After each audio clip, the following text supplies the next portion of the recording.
Hello everybody. In today's video I want to talk about everything I like and dislike about my 2022 F350. Now I want to do a full disclaimer that I love Fords, and even though I'm going to talk about some things that I don't like, overall I love Fords. Clearly I have multiple Ford trucks right now, got a lot of money in Ford trucks, and I think my loyalty to Ford cannot be called into question just because I have some dislikes. So I just want to kind of mix this together, blend it all in one. My likes and my dislikes, I'm not counting them. It's not one of those videos where it's like 5 likes or 5 dislikes, but I just want to go over everything that I like and dislike. So let's start with the engine compartment. Number one, I love the 7.3. It's great. It's really starting to grow on me, and I'm a 6'7" guy, so that says a lot.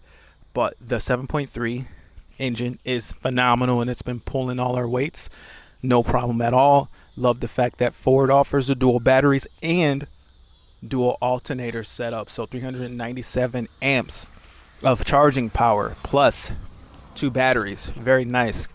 The real benefit to that is you can put a pretty big inverter in this truck. It could probably hold about a 3,000 watt inverter. It will be pushing it, but it can probably hold that, and that's pretty nice to have. Another thing that I really like about this engine compartment is they changed the orientation of this air filter. They made it so that it's a very direct flow system. You've got your filter right there, straight shot, snorkel style design, where all your cool air comes in through your grill. It's got channels built in. It's got rubber seals built in so that all this frontal area is allowing for air to move in, and it's taking all that air and ultimately channeling it into the intake. So it's kind of like a very discreet ram air setup. You got your big open grill, and you've got your snorkel design with a straight shot design, meaning that this thing's probably going to be pretty efficient right from the factory. With the only benefit to a cold air intake would be the fact that a cold air intake wouldn't have these baffles, and you would have a better sounding engine. Just this chamber here is just for noise reduction. I think you'd have a better sounding engine without that baffle. Obviously having upfitter switches is a great thing, so that's a plus. But that's pretty much it for under the hood. I mean, the 7.3 is nice because it's a smaller footprint of an engine compared to the 6.2, and it's got much better low end torque compared to the 6.2, so I'm happy with the 7.3. So moving along here, another thing that I like here on these running boards is they changed the design, at least for this trim level. This is an XL with an STX trim package. But what I like about this is if you're in and out of your truck a lot, they've changed the plastic. The plastic now is one piece over top, and what was happening before is the little like knobs, if you can call them that, the little plastic notches that are designed for your feet to step on.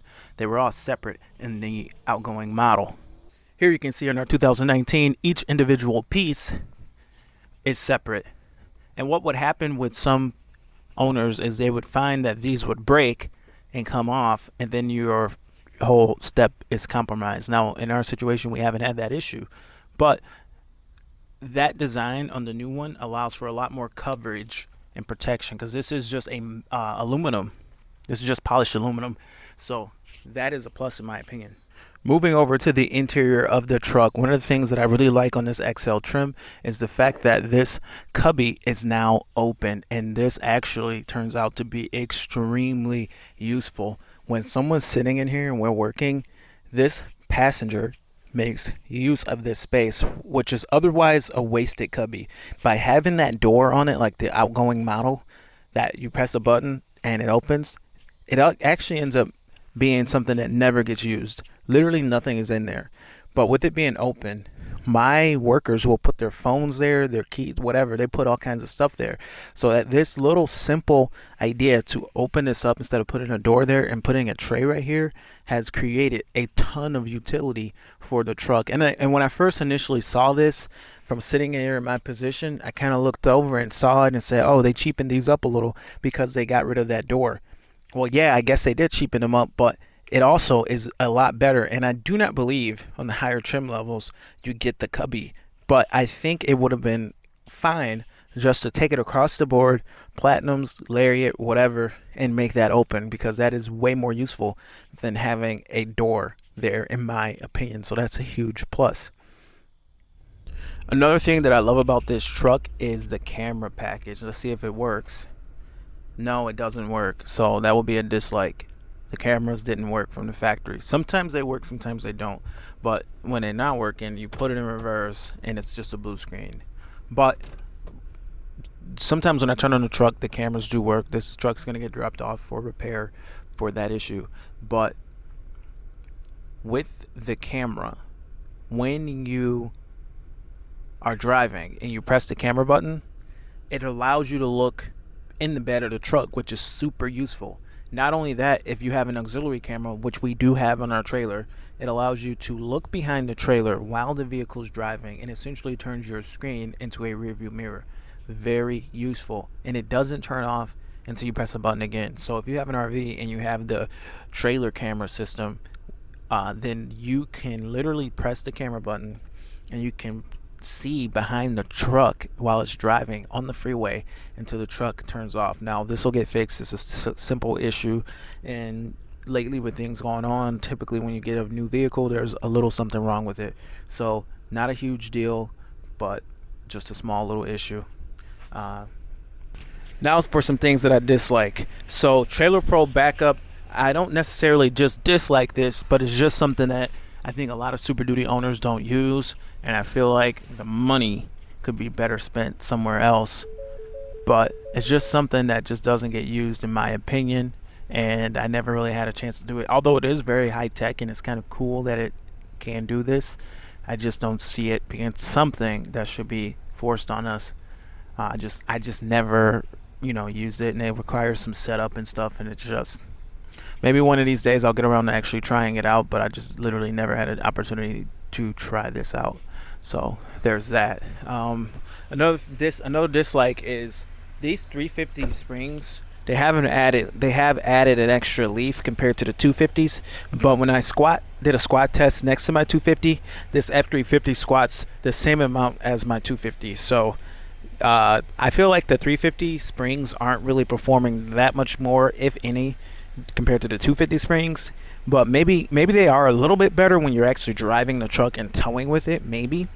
But I just don't think it's significant at all. I wish that these 350 Springs had maybe less squat. I did a test where I put 2,200 pounds on here, which is more than what the truck's rated for, and both the trucks squatted the same, the 250 and the 350. So not super thrilled about 350 rear springs. It would be, for me, it'd be something where I need airbags, but I'm typically kind of pushing my tongue weights a little bit. I think the overload springs, it'll squat real bad, and the overload springs won't even make contact.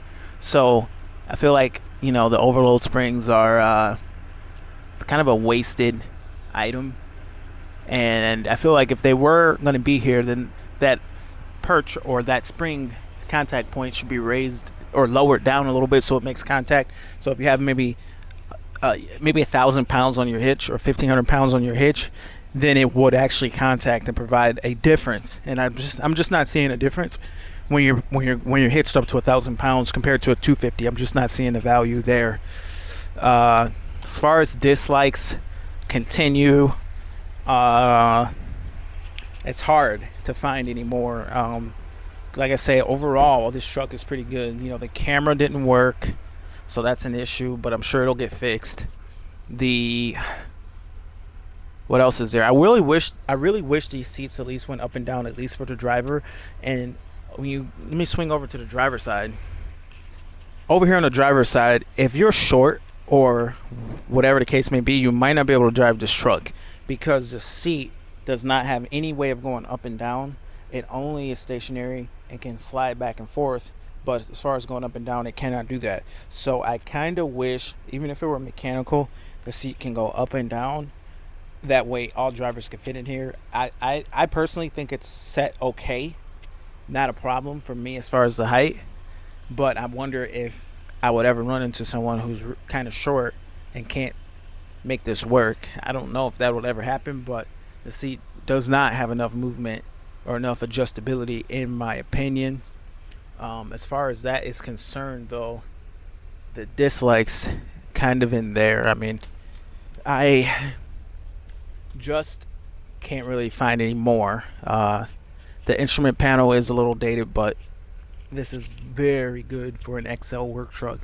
Very good. The fact that you can get this in an XL work truck from Ford is great. Very happy with it. I can't say enough good stuff about the truck. I'm very happy with it. And yeah, that's pretty much it. But anyway, this is my likes and my dislikes. My name is Sean. This is DS Trucks. If you like these videos, subscribe to the channel. If you like 7.3 Godzilla Ford content, go ahead and sub the channel, because there's going to be a lot more videos on our 2022 F350 with the 7.3 liter Godzilla V8. But anyway, thank you for watching. See you next time. Over and out.